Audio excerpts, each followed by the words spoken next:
اور بعض لوگ ایسے ہیں جو غیر اللہ کو اللہ کا شریک بناتے اور ان سے اللہ کی سی محبت کرتے ہیں، لیکن جو ایمان والے ہیں وہ تو اللہ ہی کے سب سے زیادہ دوست دار ہیں۔ اور اے کاش ظالم لوگ جو بات عذاب کے وقت دیکھیں گے اب دیکھ لیتے کہ سب طرح کی طاقت اللہ ہی کو ہے، اور یہ کہ اللہ سخت عذاب کرنے والا ہے۔ وَلَوْ يَرَى الَّذِينَ ظَلَمُوا إِذْ يَرَوْنَ الْعَذَابَ، کاش یہ ظالم لوگ وہ وقت دیکھ لیں جب یہ اپنی آنکھوں سے عذاب کو دیکھیں گے، ان القوۃ للہ جمیعا، تو قیامت کے دن ان کو یہ پتہ چل جائے گا کہ ساری قوتوں کا مالک تو اللہ ہے۔ آپ بے شک کہتے رہے میں اس ٹائم تک جنت ہی نہیں ورنہ جو تک سارے نہ لے جائیں۔ ہاں دوزخ میں کے لیے یہ شرط ہو سکتی ہے کہ جن کو میں نے گمراہ کیا جب تک میں دوزخ میں ان کو نہیں لے جاتا تو میں نے دوزخ میں جانا، یہ تو بات بالکل ٹھیک ہوگی۔ جنت اللہ کوئی نہیں پائی جی۔ بخاری مسلم میں حدیث ہے، میری بیٹی فاطمہ اس بات پہ نہ اکڑنا کہ اللہ کے نبی کی بیٹی ہو، اگر اللہ نے پکڑ لیا تو میں اللہ کے حضور تیرے کچھ کام نہ آؤں گا۔ پھر حضور نے اپنے چچا کو بھی کہا کہ عباس میرے چچا میرے مال سے جو لینا ہے لے لے، اے میری پھوپھی صفیہ میرے مال سے جو کچھ لینا ہے لے لے، اگر اللہ نے پکڑ لیا میں تیرے کچھ کام نہیں آؤں گا۔ وَأَنَّ اللَّهَ شَدِيدُ الْعَذَابِ، اور بے شک اللہ تعالی عذاب دینے میں بہت سخت ہے۔ تو یہ قیامت والے دن ہی پتہ چلے گا کہ اللہ تبارک و تعالیٰ اپنے معاملات میں کتنا سخت ہے۔ جب یہ عذاب دیکھیں گے تو ان کو خود پتہ چل جائے گا، اور اس وقت ان کی حال کیا ہوگی۔ ابھی تو یہ بابوں کے نعرے مار رہے ہیں نا، ادھر انہوں نے کہنا یا اللہ بابا نو پہلے جڑا نا چونک دوزخ۔ وہ کیسے؟ اذ تبرأ الذین اتبعوا من الذین اتبعوا، جب بیزار ہو جائیں گے وہ لوگ جن کی تابعداری کی گئی ان سے جو تابعداری کرتے رہے۔ ظاہر ہے وہ بیچارے کیا کریں گے، ادھر تو دنیا میں لیڈر بنے ہوئے تھے، کہتے تھے ساڑھے مرید ہو جاؤ تو جنت میں لے جائیں گے، تو اللہ ہمارا یہ سارے جو بزرگ بابے ہیں نا وہ اپنے مریدوں کہیں گے بھائی اپنا اپنا پری نبھاؤ، سانو تو اپنی فکر پئی ہے آج۔ جب وہ عذاب دیکھیں گے وَتَقَطَّعَتْ بِهِمُ الْأَسْبَابُ، ان کے سارے تعلقات آپس میں ٹوٹ جائیں گے، پیری مریدی ختم، بیعت ٹوٹ جائے گی، تجدید بیعت بھی نہیں ہو سکتی۔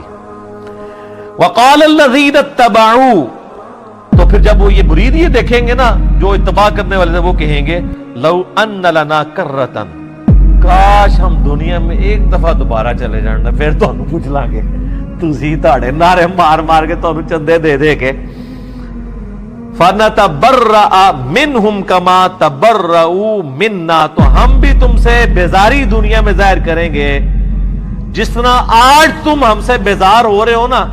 اگر دنیا میں دوبارہ جانا نصیب ہو جائے نا تو ہم اب دنیا میں گئے نا تو ہم انجینئر صاحب کی ویڈیوز ہی دیکھا کریں گے۔ ظاہر ہے یہ نعرہ کون لگا رہا ہے کہ نہ میں وابی نہ میں بابی، میں ہوں مسلم علمی کتابی۔ بابوں سے لانے برات کون کروا رہا ہے؟ جو نبی علیہ السلام کی مبارک دعوت کو لے کے چل رہا ہے، اور آپ سے ریکویسٹ کرتا ہے کہ مرنے سے پہلے اے مسلمان کر لے اس پہ غور، کتابوں کا خدا اور ہے، بابوں کا خدا اور۔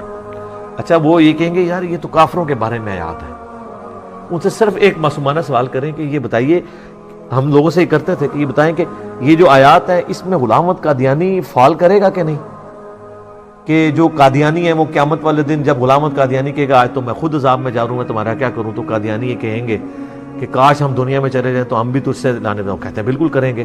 تو ہم کہتے ہیں غلام احمد قادیانی تو قرآن کے نزول کے 1300 سال بعد آیا ہے، تو اس میں تو نہیں ذکر، یہ تو مشرکین عرب کے بارے میں آیات ہے۔ تو وہ کہیں گے نہیں مسئلہ یہ ہے کہ جو بھی کرے گا تو آڑے نہیں کرتے، ہم کوئی بات کر دیں کہ اللہ کے فضل سے ہم نے یہ بات سمجھائی ہے بڑے اعتماد کے ساتھ، کہتے ہیں میں کرتا ہے وہ آپ کے، تو میں کہتے ہیں کہ سارے اولیاء کی گردن پہ میرا پاؤں، آپ کہتے ہیں سبحان اللہ، حالانکہ آپ کہتے ہیں جی لعنت اللہ۔ کبھی ابو بکر صدیق نے کہا سارے صحابہ کی گردن پہ میرا پاؤں ہے؟ اتنے متکبرانہ جملے کے اوپر سبحان اللہ کہنا چاہیے؟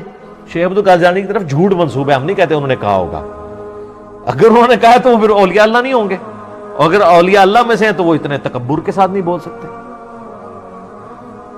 تو وہ کہیں گے آج ہم دنیا میں اگر کاش ہمیں واپس اللہ بھیج دینا ہم بھی اس طرح تبرہ کریں گے، یہ تبرہ لفظ سے نا اعلان برات، ٹھیک ہے، تبرہ کریں گے جس طرح آج تم کر رہے ہو۔ کذالک یریہم اللہ اعمالہم حسرات، یوں ہی اللہ تعالیٰ ان کے برے اعمال ان کے سامنے کر دے گا اس حال میں کہ وہ پشیمانی میں ہوں گے، علیہم ان کے لیے، وما ہم بخارجین من النار، والعیاذ باللہ تعالی، اور وہ کسی صورت آگ سے نکل نہیں پائیں گے۔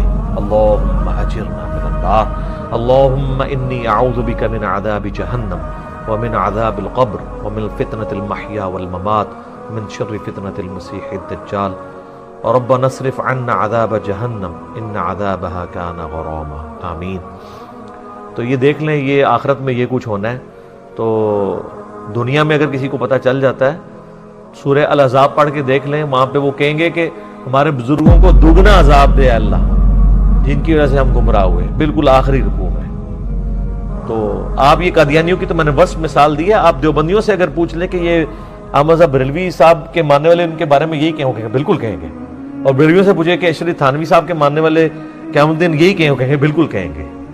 تو یہ تو اجماع ہی ہوا ہے اس کے اوپر، بزرگوں سے تبرہ کرنے پہ۔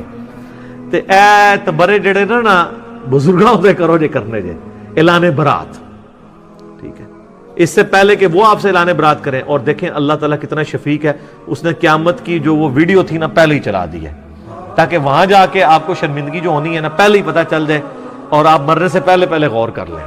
کیا کہ مرنے سے پہلے اے مسلمان کر لے اس پہ غور، کتابوں کا خدا اور ہے، بابوں کا خدا اور یقین جان ایک دفعہ بھی زندگی میں تو نے غور کیا نا، تیرے اندر سے آواز نکلے گی، کیا کہ نہ میں وہابی نہ میں بابی، میں ہوں مسلم علمی کتاب۔ دیکھ لو بابے نو کیسے رگڑا لگ رہا ہے، ٹھیک ہو گیا۔ بے شک بابا بچاؤ مہم کریں، بابے تو اللہ تعالیٰ نے پہلے ہی ختم کرتے ہیں۔ اللہ تعالیٰ سے دعا جو حق بات میں نے کہی ہمارے دلوں میں راسخ فرمائے، اگر جذبات میں میرے منہ سے غلط بات نکل گئی اللہ تعالیٰ ہمارے دلوں سے معاف کر کے اسے معاف بھی فرما دے۔